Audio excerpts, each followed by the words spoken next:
Hey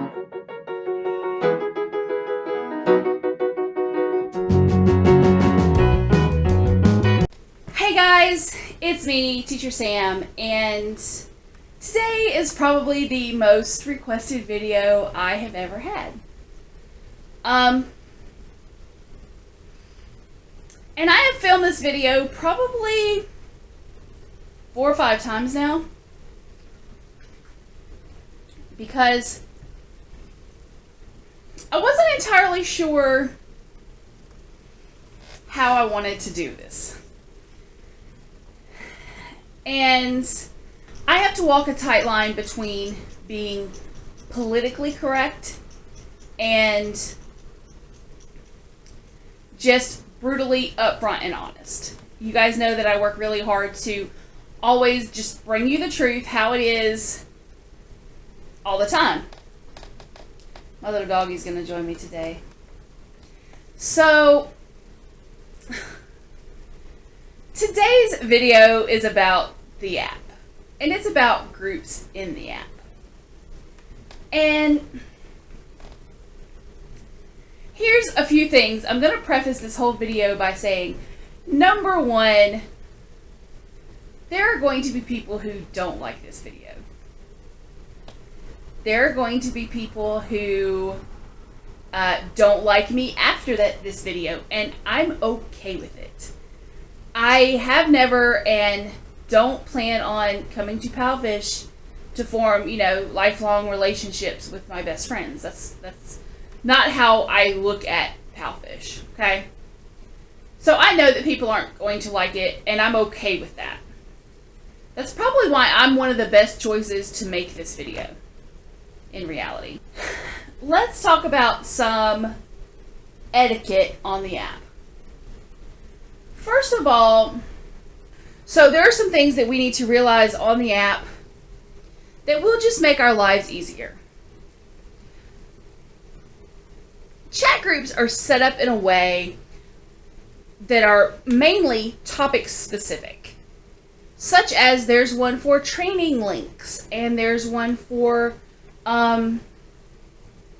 Zoom seminars. Those are set up for a certain way, because we need to be able to convey information to you in a quick and easy way, and the groups is the easiest way for us to do that. The groups are the easiest way to do that. And it just makes sense. So in those groups, we need to make sure that we're maintaining topic-specific conversations. Teachers who have questions about Zooms will come into the Zoom group to find answers to their questions or find out when the next Zooms are. But if Bobby and Sally are having a 3-hour conversation about their favorite food, they have to do a lot more digging to get to the correct information. And that's not really topic specific. We're finding this more and more, and I think it's because teachers are closer to each other. They want to chit chat, and that's great. Have a chit chat group. But groups that are for the entire company, such as your admin group, that's not really the place that you want to have a full conversation about anything not work related. If you're having a great time chatting with a group of people, create a group, have a chit chat. You guys can create groups. Okay, there's nothing wrong with that. All right, that's a great idea if you want to have a chit chat group.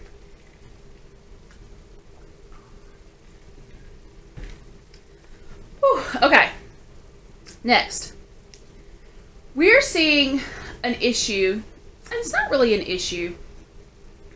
And I'm sorry I keep looking off. I'm really struggling with putting everything into good, concise words, which normally I don't have any problem with, but I want to say that respect has to be earned, not demanded. I fully, with everything in my being, live by that rule, not only at work, but at home, in the world. You can't walk up to someone and demand that they give you the utmost respect and listen to everything that you say if they have no reason to. Okay? We see more and more teachers who have been here for a long time And they just expect all new teachers to listen to everything that they say and never question them and just do, exactly what they tell them to do. And that's not really how it works, because we see some of the same teachers who are very demeaning, downright rude in chat groups. So I want to talk about like your reputation in the chat groups as it pertains to respect. You cannot go in there and just, number one, expect everyone to know who you are. It doesn't work like that. You can't expect that everyone in that group is going to know that you have 5,000 or 10,000 or whatever teaching hours, or that you have 17,000 followers or whatever. You can't demand that they listen to you because of these little bitty trivial things, and that's really what they are. They're trivial because it doesn't really matter to anyone else. And maybe you have helped 500 people get hired, or maybe you have helped 500 people through the first month of their program, or maybe you have your own group that you coach people in. That doesn't matter to anyone else except the group that you coach people in. Right? Like, it really doesn't matter to anyone else. So it's hard for you to demand that teachers listen to you. But we're seeing this, and teachers are trying to help other teachers, but you have to do it in a way that, number one, you're not demeaning, and number two, you're not making fun of. And if you go into a group and you're talking about Sally, but you have 20 other people listening to you, those people aren't respecting you to respect you. They're respecting you because they fear you, because they don't want to be the butt of your next joke. We're just seeing that a lot, and I wanted to put that out there. Realize that it doesn't always matter how long you've been here. It doesn't always matter how many students you have. A lot of times it's simply how you talk to people. And I do not mean talking behind people's back. Y'all, this is high school stuff, and it really should not be something that is having to be addressed like this. It's not, So sometimes we see teachers who are talking behind each other's back. We see teachers who go to another teacher and start questioning someone's ability, or questioning what they're saying, or questioning who they are. It's not your job. Okay? Just like I'll tell you guys, if you have a problem with me, message me. I'm open. I know I'm not perfect. I don't respond to every single message anymore because I literally get probably 100 a day, and I simply don't have all of the time. But if it is something pertinent, rest assured that I will answer you. It may take me a little while, but if it's something that I can truly help you with, I'll be happy to. But you can't... Oh, how do I even say it? Going to Leanne because you don't like me is silly, right? If you think I'm doing something wrong, message me. I may not agree with you, but if you have a grievance with me, come to me. So let's talk about if another teacher's doing something you don't agree with. This is right in the same topic. Here recently, what we see happening is one teacher will bring it up in a chat, and next thing you know, you have 50 teachers involved in the chat, and it's moving so fast no one can keep up. It's off topic, and it's really just a complaint fest. So if you see someone who is doing something you don't agree with, number one, make sure that they are following rules. If they're breaking a rule or something out of the FAQ, send us a message. Send a mentor message. Let the mentors handle it. The mentors will handle it or take it to admins as needed. If you were in a room with 100 people you worked with, and the person sitting next to you was doing something breaking the rules, would you shout in front of all of these people, "Oh, she's doing this"? You would take it to a manager, you would take it to a trainer, you would take it to whoever. Do the same thing. If you have a problem, take it to a mentor. If we can't fix the problem, or we can't talk to the person, or it's something we need clarification on, we will message the admins. We'll get it taken care of. But we don't see that happening. We see a lot of complaints, and a lot of it is really just high school drama because He said, she said that she did this in a class and I don't like that. And? Okay, so number 2, if they aren't breaking a rule and it's just something you don't like,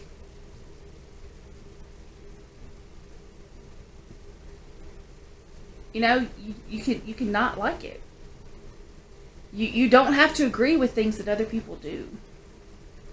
And just because you don't agree doesn't mean anyone else has to change their process or their path or the way they do things. It's okay to sometimes not agree. We can agree to disagree. And that happens a lot. And there's nothing wrong with that. Okay? The last thing I want to say, this video is going a little bit longer than I normally am. And I don't know what I'm going to have to cut out of it.